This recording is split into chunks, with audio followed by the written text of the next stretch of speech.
Hello, everyone, and welcome to this exclusive The Race Members Club Q&A. I'm Andrew Vanderberg, and I'm delighted to be joined by a former colleague of mine, motor racing author and historian Peter Higham. Peter, thank you very much for joining us to talk about your latest book, which I have a copy of here. Excellent. It's the Formula One car by car 1990 to 1999, which, as the name suggests, is the latest instalment of the series, which will ultimately chronicle all the cars to have raced in Formula One. We were originally intending this to be a live Q&A, but a couple of technical gremlins means that instead we're recording this as a video. But we'll still be asking the questions that our members submitted, and I'll be sharing this video among them all. So you'll get it whenever I've had the chance to put the edit together. So Peter, just to kick us off, can you tell us a little bit about the book and this series in general?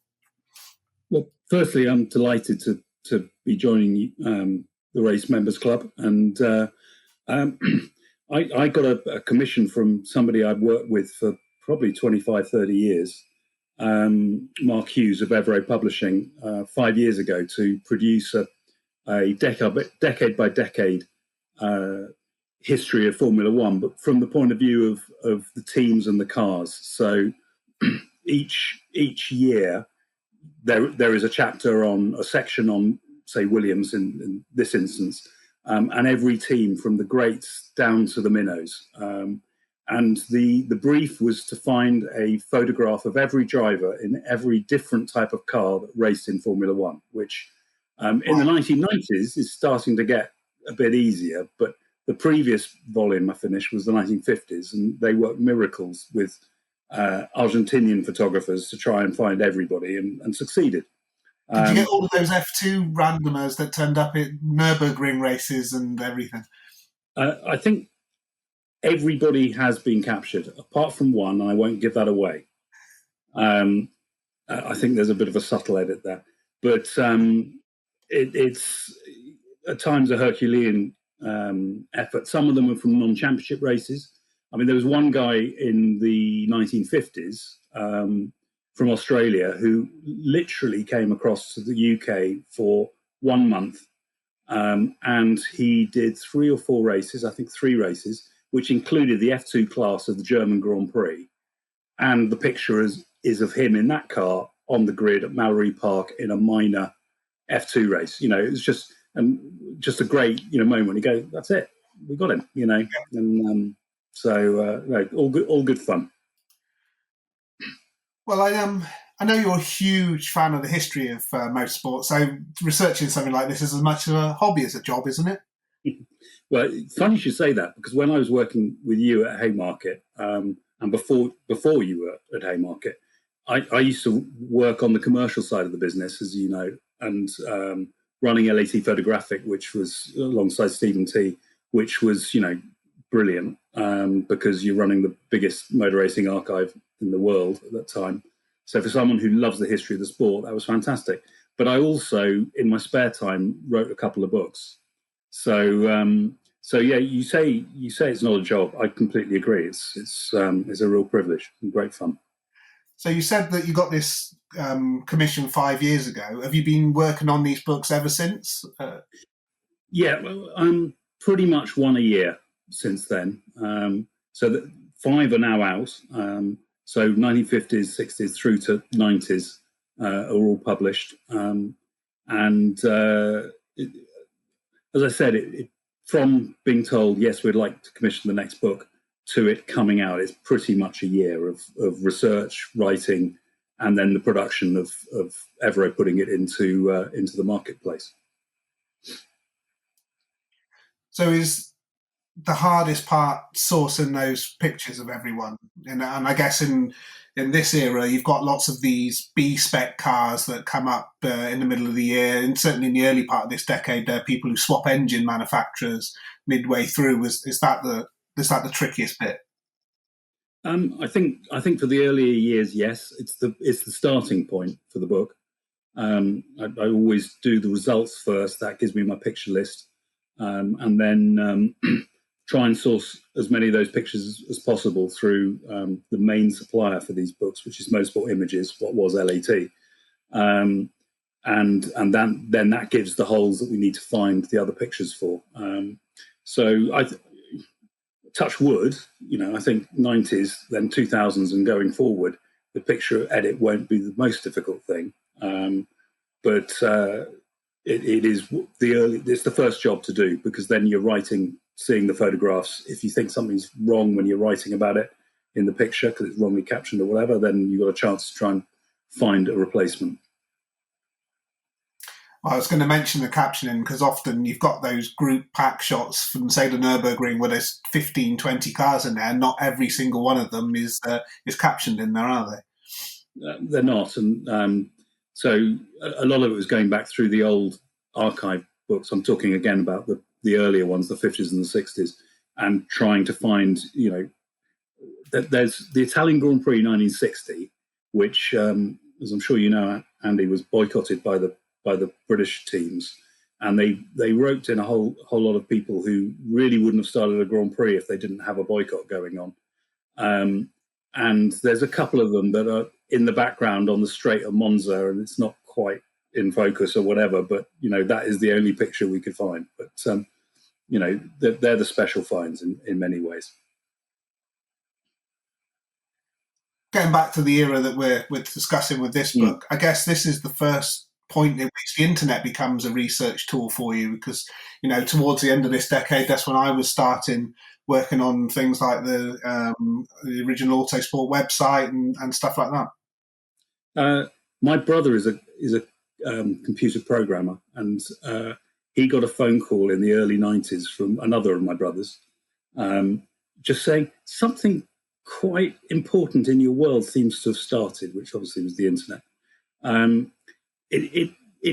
This era, it really is, it becomes a contemporary source, if you like. But I've used the internet right the way through the research because of archives like the Times Archive or Motorsport Magazine, which have proved really useful. Because what I've really tried to do with this is go back to contemporary sources. So not just, reading a book about the Lotus 78 or the FW14B, but trying to go back and see what it was like week by week, reporting day by day. And I mean, the Times, for instance, brilliant archive which goes up to 1985.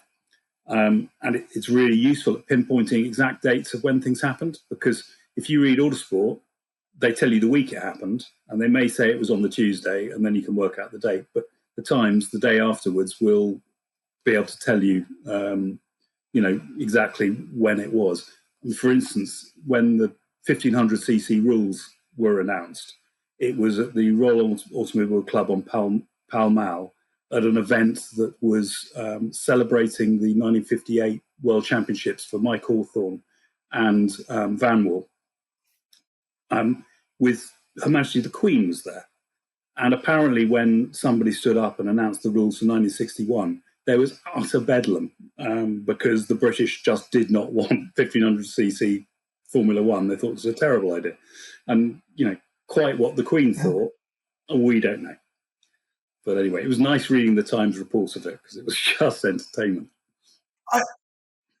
I didn't know that. That's the first time I've heard that story. Yeah. Well, there you go. Yeah. But next time I'm granted an audience with the Queen, I'll bring it up. Sorry? Next time I'm granted an audience with the Queen, I shall bring it up. I think you should. She'd probably remember. Oh, you would hope so. Back to the 90s. It's obviously a little bit like picking your favourite child, but for me personally, I think this is my favourite era of Formula One, mainly because of just the sheer breadth of development that took place. We'd come out of that turbo era, and we'd had, V8s, V12s, V10s, and then the Williams FW14 you mentioned with all those trick gadgets on it, through to the end of the decade where McLaren were using a different brake pedal to use brake steer and stuff like that. That must have been fun going back through and just looking at how vibrant the regulations and the technical updates were at that time. I think it was an era of just pure invention. And that's Formula One through history, though, isn't it? Because you just look at Colin Chapman and what he did in his career. But the FW14B is the most technically advanced car of all time and will always be so. Just an amazing machine. in terms of individual innovations that I like, I have to say, give a nod to a couple of our ex-colleagues, because F1 Racing did an exclusive on the brake steer where they, photographer Darren Heath and the editor Matt Bishop had looked at photographs and thought things weren't quite right in those photographs. If something odd was going on, they sort of worked out what was going on and then just waited for a McLaren to retire. And Darren out on the track, I think Matt may have rung him and said, Coulthard Hakkinen has retired, turn whatever. And he went and took a picture inside the cockpit. It was in F1 Racing the next month. My favourite photograph of that year was probably Ron Dennis talking to Darren Heath in the paddock at the next race. And, you know what that can be like. And, it was just a really good exclusive. And McLaren had pulled another technological trick, which was brilliant. I don't think it was outside the rules, but I believe at the first race of the next season, mysteriously the brake steer was suddenly illegal and they had to take it off the car. They still won the World Championship by a mile, but it was just a nice bit of journalism, I thought. Yeah, I completely agree. There must have been some interesting conversations at Haymarket Towers in those days, of course, with McLaren and their involvement in the Autosport Young Driver Award. Yeah, don't forget the BRDC. But there must have been. But I would have thought the way it worked is if you'd got a story, you ran it. It was that relationship didn't get in the way. It may have caused the bosses to have a phone call from Woking, but it was a great story. And a great bit of innovation. Sorry? And a great bit of innovation from McLaren. Oh, absolutely, yeah. I've always had a soft spot at the other end of the grid, and those, ambition maybe overtaking reality. And, this is an era that started with pre-qualifying, and I can remember, getting up early before, because I was finishing off at school at this time, to watch pre-qualifying at 8 o'clock on a Friday morning, just to get a glimpse of a Eurobrunn or a Coloni or something, because if they ran for 5 laps, that was a bit of a miracle. Who's your favourite minnow from this period? Well, you asked earlier about how difficult it was getting the pictures and if that was important. Actually, you just reminded me that in this 1990s book, it's not only every car and driver who raced, it's every car and driver who tried to race, who, actually got on track in a qualifying session. And the most difficult picture to find, and I will forget what year it was, but AGS brought out right at the end of their life, they had I think it was the JH27, which came out about 3 races, shortly before they demised. And that was the most difficult picture to find. I think it was Fabrizio Babazza in the JH27, because it hadn't run or whatever. I think on its debut in Monza, the car was shown off in the pit lane, but I don't think made it round 1 lap or something. Memory slips, but so there were difficulties in finding them. In terms of favourite minnows, I always had a soft spot, and this isn't really pre-qualifying story, but I always had a soft spot for Pierluigi Martini and Minardi. That a Minardi led a lap in the 1989 Portuguese Grand Prix. He put it on the front row. I know they had sticky Pirelli tyres, but he put it on the front row at Phoenix in 1990. And then in 1993, Minardi didn't have any of the electronic gizmos that were required at the time. But by the Monaco Grand Prix, they were leading Ferrari in the World Championship. They didn't score another point all season. Martini inevitably rejoined halfway through the year to replace Barbazza. But, it's just one of those great minnow stories, and they punched above their weight for a bit, and then finances were a problem, and, and an ultimate story of parent team, if you like, taking money off a team that really needed it. They negotiated all winter one year for Pioneer to be their title sponsor, and it looked like it was going to happen. And then, lo and behold, Ferrari and I think they'd done a deal with Ferrari for engines. And lo and behold, Ferrari do a deal with Pirelli for Pioneer for a very small sticker that was a 5-year deal. And yet again, Minardi don't have a title sponsor. It's a funny old time. But yeah, I always quite like Minardi, I have to say. Talking of that, I love that qualifying session in Phoenix at 90. It had everything, with like say Minardi on the front row. I'd forgotten when I was reading this that Guiar had put the Osella 8th on the grid, which is like their best ever. I mean, the tyres can't have been that sticky. Well, also I think weren't the Dalaras up there as well? Yeah. So I think that those Pirellis were good over one lap in Phoenix in the heat. Yeah, and of course, they didn't do too badly on a Lacey's car in the race, did they? No, that was pretty special. Yeah, and where was the Ferraris were like 13th and 17th on the grid or something, weren't they? It was just weird. It was a weird old one. We need more of those. Maybe we should bring in qualifying races. That may do it. Do you think that's going to mix the order up at all? No, the best cars will qualify at the front. They'll go away and then they'll start at the front. The only thing that may happen is I may be being unfair, and it's definitely worth trying. But maybe what will happen is someone will have a problem in the race and then they'll start 8th or 10th or whatever. So it may mix it up a little. Yeah, I think it will have a small impact, but I would have liked to have seen it be a little bit more ambitious and, maybe for that, put them in reverse championship order or something. But we're never going to agree. You're now meddling with the purity of Formula One. Yes, I appreciate this. I always had a bit of a soft spot for the Life W12 story just because of the sheer outrageousness of it all. If Ferrari and Honda and Renault don't see the workings of a W12 or the benefit of it, then how is a little independent tuner in Italy going to make it work? And I think it was 2004. It might have been 5. I went to Silverstone on a BMW day. When they do those sort of staged races where they had a Formula One car, Formula BMW car. I think it might have been a Superbike and a Z8. Remember the thing that was in one of the James Bond films, the massive, great GT car? And they set them off at intervals, and then Ralph Schumacher came through and won in his whatever. The Z8 was driven by Bruno Giacomelli. And they put on this lovely catering, and I thought, is that Bruno Giacomelli sitting there having lunch all on his own? It would be incredibly rude of me not to go up and talk to him. And I spent about an hour with him. And I think the only place that ever did any laps was Monaco, wasn't it? Did they do like 3 or 4 laps or something there? I think it got out the pit lane, yeah. Yeah. Well, he reckoned that at most it had 350 horsepower.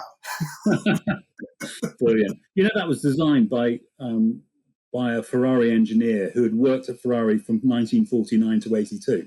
Yeah. Franco Rocchi, who was a major player in Ferrari for a very long, Ferrari's engine department for a very long time.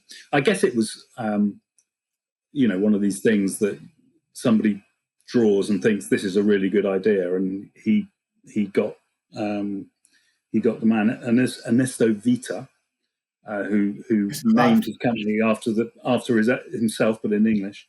And I think they originally they wanted to sell the engine to somebody, but they couldn't find any takers for some odd reason. Funny that. And so they bought the first chassis. You remember the first racing team? Yeah, they were a decent Formula 3000 outfit. Yeah, they were good Formula 3000 outfit, Lamberto Leone. And they had ambitions to go to Formula One and designed and built their own car, but never got the money. A bit like Dams were the same during this era. And so when Vita couldn't sell his engine to anybody, they decided to buy the first and do it themselves. As you said, it wasn't very reliable. It wasn't very powerful. And by sort of the autumn, they had Judd engines. They'd given up on their own engine, but it's still pretty hopeless and didn't make it out of pre-qualifying. Didn't make it to the end. But what it did do is give Bruno Giacomelli a comeback in Formula One, which was a massive surprise at the time. Do you think that's the most unlikely F1 comeback of all time? What about Jan Lammers in a March? Yeah, I guess that was equally, how Just many, 10, 12 years or whatever it was yeah, since. just for longevity. It was, but it meant that Jan Lammers raced in three decades of Formula One, which I'm not sure how many others. Well, Patrese definitely would have done. Yeah, maybe. Yeah, that's true. Anyway, Again, through reading this bit, there was a bit that the guy called Franco Scapini was the test driver. I don't remember him at all. he won a couple of F3 races. Um, I he had probably in Formula 2000 had more DNQs than he had race starts. And he must have brought some sponsorship to the package, and he was announced, but he didn't have a super license. So, I'm sure he had a lot of funding. His 25 miles in a life. I'm not quite sure how many testing miles he'd have done, but yeah, a journeyman probably is the right phrase. The other great oddity of that time that I wanted to be so much better was Team Modena, or Lambo, as they sort of euphemistically known. What I liked about that was the car looked completely different to anything else, with those sort of drop-down side pods and everything. And Van der Poel very nearly nicked a point in Imola, didn't he? Well, he was running fifth, I think, in the closing stages, and then ran out of fuel on the last lap. Yeah. And the race before that, the first race of the season, Larini was seventh. And so, when points went down to just the top six. So your first two races, they weren't far off scoring points. I just have to say, though, Larini, I think, was 3 laps down. So it obviously was a race of attrition. But yes. So 2 races in, your Team Modena, you got your Lamborghini.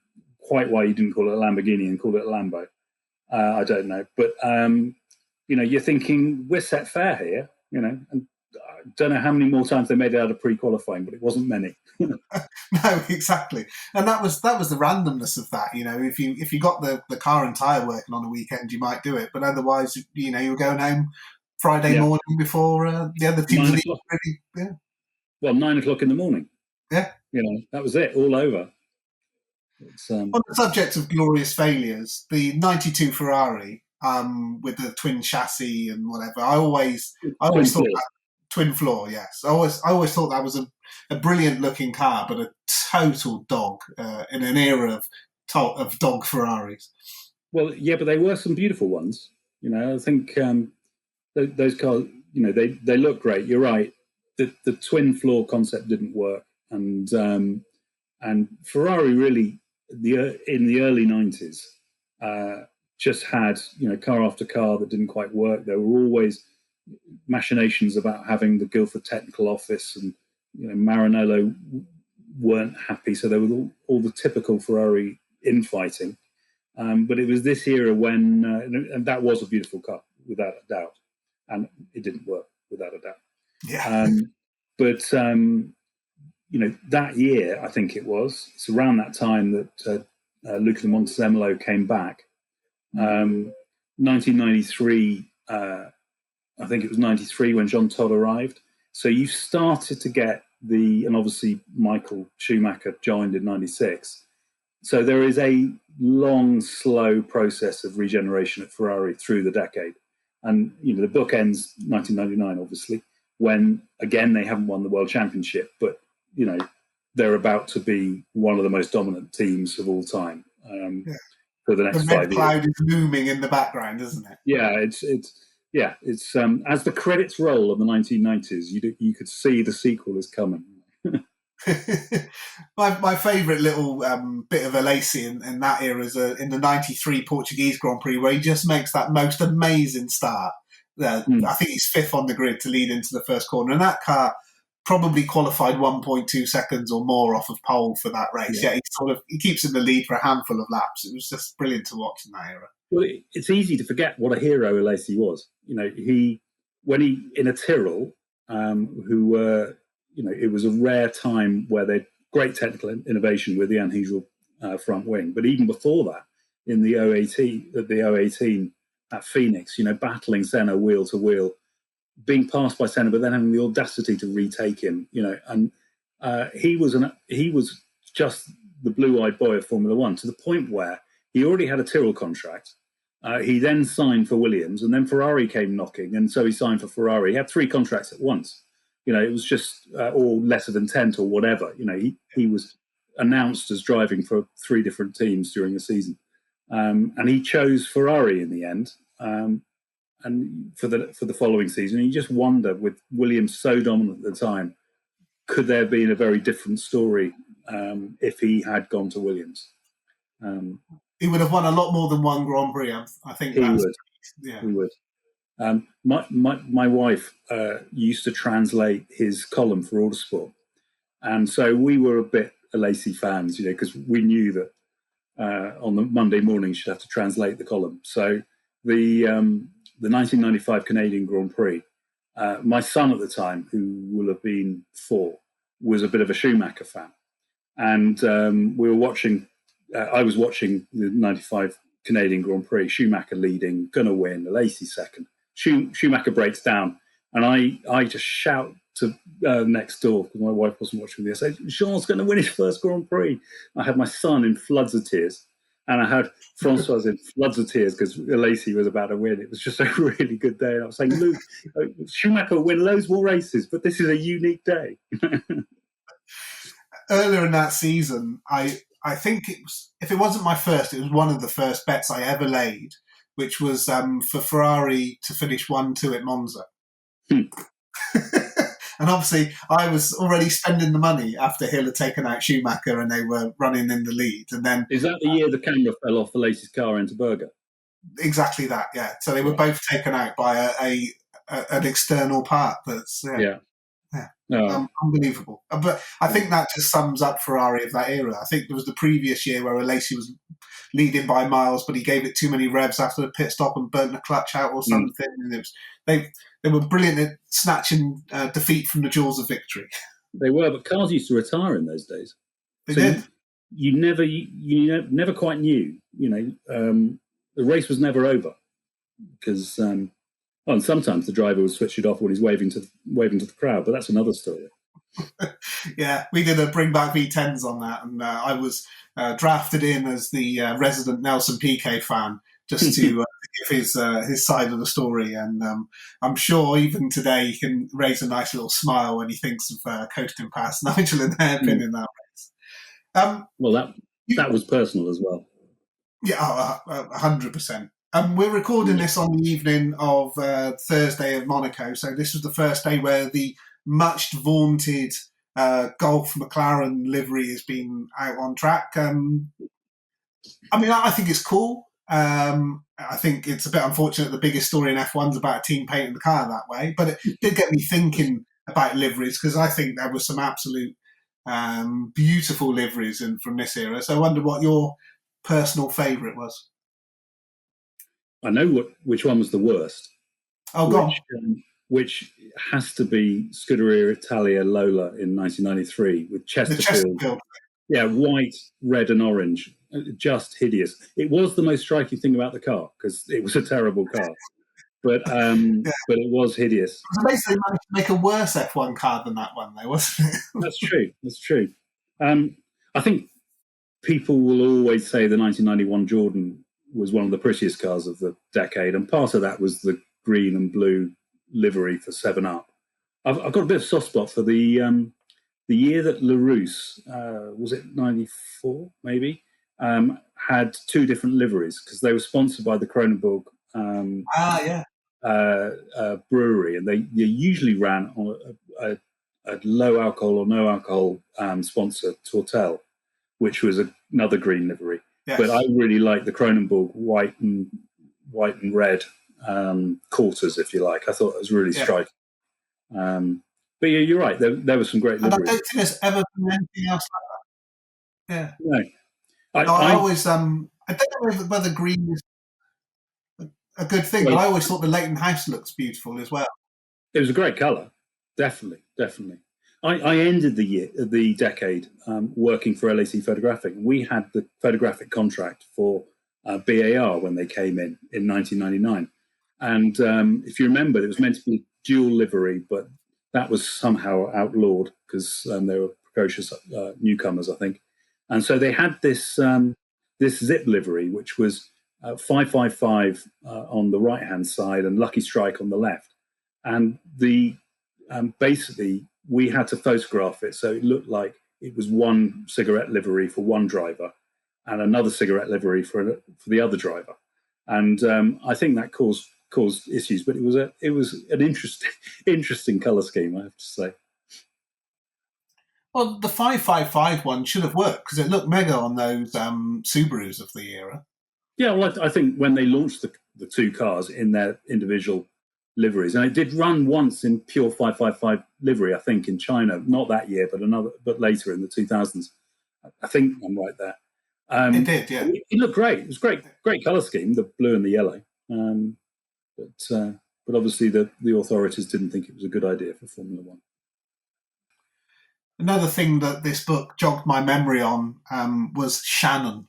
And then that got me thinking about Van Rossum and Prince Malik. And there seem to be quite a lot of those, I don't know, jokers that you don't necessarily get in Formula One in these days. There are a lot of people of interesting history who wanted to be Formula One team owners. And some very bizarre things, which in the end could be short-lived. Van Rossum, who was Moneytron, it was quite sad because Onyx had come in '89. A really good Formula 3000 team had decided they were going to progress to Formula One with Alan Jenkins designing a pretty good car in the end. Pretty. And obviously, you need money to go motor racing, so they got this new sponsor who was Van Rossum and Moneytron, and it all fell apart. And it's quite, in a way, it's sad because it looked like they could be a pretty good team, but interesting decisions. He ended up selling it to Peter Monteverdi, who was from Switzerland, who decided that the best thing for a Formula One team was to move from England, where most Formula One teams, as we know, are based, and relocate in a country that has outlawed motor racing for the last few decades. It obviously just fell apart, and that was the end of Onyx stroke Monteverdi. Of all these years that you've been researching in the 90s, what do you think was the best championship season? Oof. Well, there are some pretty close ones. You look at 1997, Villeneuve versus Schumacher. There's obviously the Schumacher and Hill years. Michael Schumacher was an absolute revelation coming in after and dominating after the death of Ayrton Senna. It'd have been interesting to see what 1994 would have been if Senna hadn't died at Imola, because the Williams by that stage was a pretty tricky car, but I think they'd have sorted it out, don't you? And that could have been a Titanic year. Obviously, denied that. And the era started with the decade started with the Senna-Prost years and feud, and ended with Schumacher versus Hakkinen, which was pretty exciting stuff, with Ferrari getting closer and closer. I'd probably go 1997. I know it ended in massive controversy with Michael Schumacher chucked out of the final points when he crashed into Jacques Villeneuve and was found guilty of doing it on purpose. I think was the ruling. Was that true, Andy? Yeah, something along those lines. I think the wording might be slightly different. I don't know what the wording is. Yeah, but that it went down to the wire. It was dramatic, and I remember watching that race live and Villeneuve closing it on Schumacher, and he goes for the pass, and you just think he's got the world championship here. That is it. And then he turns in, and they collide, and it was, that maybe. I think it ended in a real high with Hakkinen and Schumacher dicing. There was some great little subplots in that year as well. You'd like Berger coming back after the death of his father and winning in Hockenheim for his last win, and I think 97 is a good show. I've got personal fondness for 90 just from the way that that you had those two greats, Prost and Senna, and different teams taking it to one another, and that Ferrari was actually pretty decent at that point. And I think Prost Drive in Mexico that year is still one of the greatest F1 drives I've ever seen. That's an interesting shout. But you mentioned, the greats. I mean, obviously, you had Prost, Senna, Berger, Piquet, Mansell, all on the grid together. It was just an amazing time for talent in Formula One. Yeah, that was, and of course that was the point in time when we were starting to get much more coverage. Eurosport was showing practice sessions that you never would have seen before, and I think all the races were live then, because often the BBC, you would assume that they'd showed all the races, but some of them you had to wait till 11 o'clock at night to get your Grand Prix highlights to find out what was won. And, I remember checking CFAX page 361 or whatever to see what was going on. What year was it when Capelli led the French Grand Prix? No, it was 90, yeah. 90. Lap after lap. It was the same day, I think, as the Wimbledon singles final. It wasn't on live. I'm pretty certain it wasn't on live. I watched that race on CFAX, and every lap went round. Sorry for people who are not quite as old as me or Andy.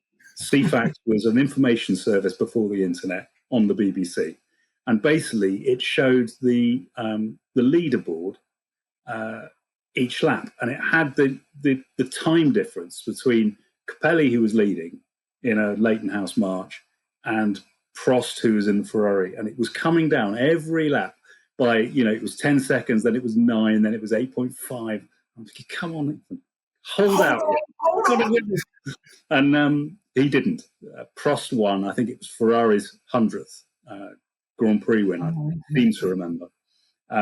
But it was really bizarre just watching the time come down. It was actually quite exciting. And we're going massively off on a tangent, but I promise we'll bring it back quite quickly afterwards. In the London mayoral race, did you see Count Binface's manifesto? No. It involved the bringing back of CFAX for everyone inside of the M25. I don't know why I didn't win.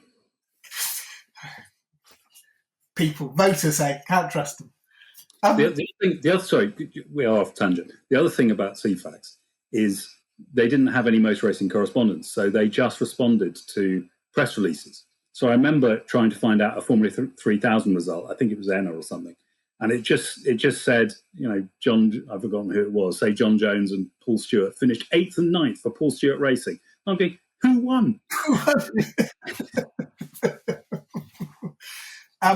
So the next one, the 2000s, have you started work on that yet, or are you? I haven't started yet. I'm actually doing a different project for Evro just quickly, which is a book about the European Formula 2 Championship. Basically, I'm contributing some work. It's another author's leading on it, so I'm doing that next. And then I plan to start in the 2000s. So, it'll be good fun. How are you finding the picture research for the European F2 thing? I imagine there's some quite obscure ones there. Well, I'm not doing it. That's the first thing to say. I'm doing some of the writing and the researching the results and that sort of thing. But there is a collection of photographs by a photographer that haven't been seen, so that's what it's based around. And it's an underpublished subject matter, so it's good. I'm really looking forward to it. I've been bugging Evro because it was mentioned a couple of years ago, and I've been, what's happening about F2? What's happening about F2? So they eventually said, "Oh, go on and start working on it." So I guess that leads on to the question about, you've been working in this field for a very long time now. Are there still stories that excite you to research? How do you keep the motivation up to, find another subject matter? Well, it's strange. Some bits of the story, I've written about more than once, and there's always new things you find out. Today, funnily enough, for another project, I was researching about the origins of the Prancing Horse Ferrari badge, and it's a really there are loads of different ideas of how it happened. I mean, it's all about when Ferrari won a race in 1923 at Ravenna. But was the badge handed to him as part of the trophy? Did he go around the house of the basically the badge used to be on the World War One aeroplane of an Italian fighter race, Francesco Baracca, who was shot down and killed. And the story goes that either it was presented to him on the podium, or he went around the house of the father or the parents. And so I'm researching about that, and I'm just trying to get to the bottom of exactly what the story is, because there are some inconsistencies. Let's put it like that. I'd always been told the podium thing and just accepted it as fact. So I didn't realise there was some doubt in that. Well, was it a flag? Was it part of the fuselage? Was it a badge? I'll tell you when I get to the bottom of it, because so anyway, there's always something new to look into and read. And if it is the podium, then great. I just want a photograph. Thank you. I haven't found one. So there's always something there, isn't there, to keep you going.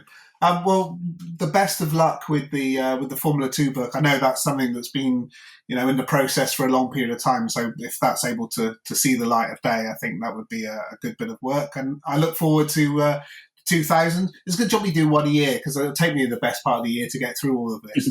It's really beautifully comprehensive and some great photos, and I just love indulging in those drivers who just rocked up for one or two races and trying to piece a bit of their history together. No, that sounds good. It was a sad day when there were no driver changes for the whole season. A few years ago, I thought, bring back ex-works cars. Privateers, all of that stuff. All of that. Well, thanks, Peter, for joining us. And I think that went pretty well. And thank again to all our members who submitted their questions, in particular, Eric Bergerman, Christian Gregory, and Vitor Marcos Gregario, who's from Brazil. And apologies if I haven't pronounced your name correctly. We're hoping to make this a regular thing. In fact, I could already tell you that the next person coming up will be the race's own Sam Smith, who's got a Formula E book looking at the 7 years to date, coming out soon. Hopefully we'll have the technology in place to do that as a live one, but keep an eye out for that confirmation, and we'll let you know when it's all taking place. So thank you very much, and goodbye.